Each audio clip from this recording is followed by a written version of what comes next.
Ha, ukam nima deysan? Tezroq gapirish, kech qolmayman. Aka, assalomu alaykum. Aka, mashinani arendasiga pul berishim kerak edi.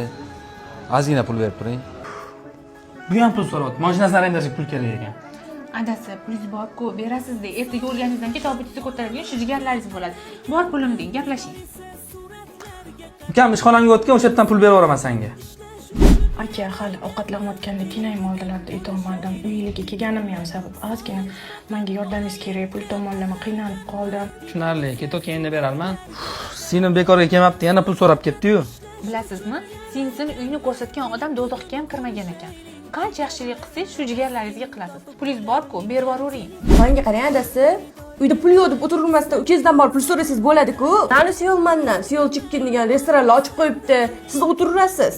Qizimni uzatyapman, mebel olib bersangiz bo'ladi-ku. Rosa puli ko'p. Mebel. Adasi, menga yangi ochgan joyingiz rosa ham yoqdi. Ovqatlari ham mazali, joyi ham zo'r ekan-a? Onasi Seulmandan ochganingiz yaxshi bo'ldi. Suvni bo'yi yaxshi joy, lekin bu yerda yurg'izgani menga yaxshi ish boshqaruvchi kerak edi. Adasi, ish boshqaruvchi qidirib yurasizmi? Akajon shu restoran sohasida o'qigan bo'lsalar, hozir bekorchilar, undan ko'ra shu yerda ishlaganlari yaxshi-ku. Ham pulni beganaga ham bermaysiz. Onasi, nimaga shunaqa qilsan? Mendan ham ko'p jigarlarim san o'ylaysan-a? Adasi, xotin bola chaqa topiladi, lekin jigarlaringizni dunyoga keltirib beradigan ota-onangiz yo'q. Jigarlaringizni boshqa hech qachon topa olmasligingiz mumkin. Qoyilay xotin, dunyoning 8-mo'jizasimisan? Sizlarning ham ayolingiz shunaqami?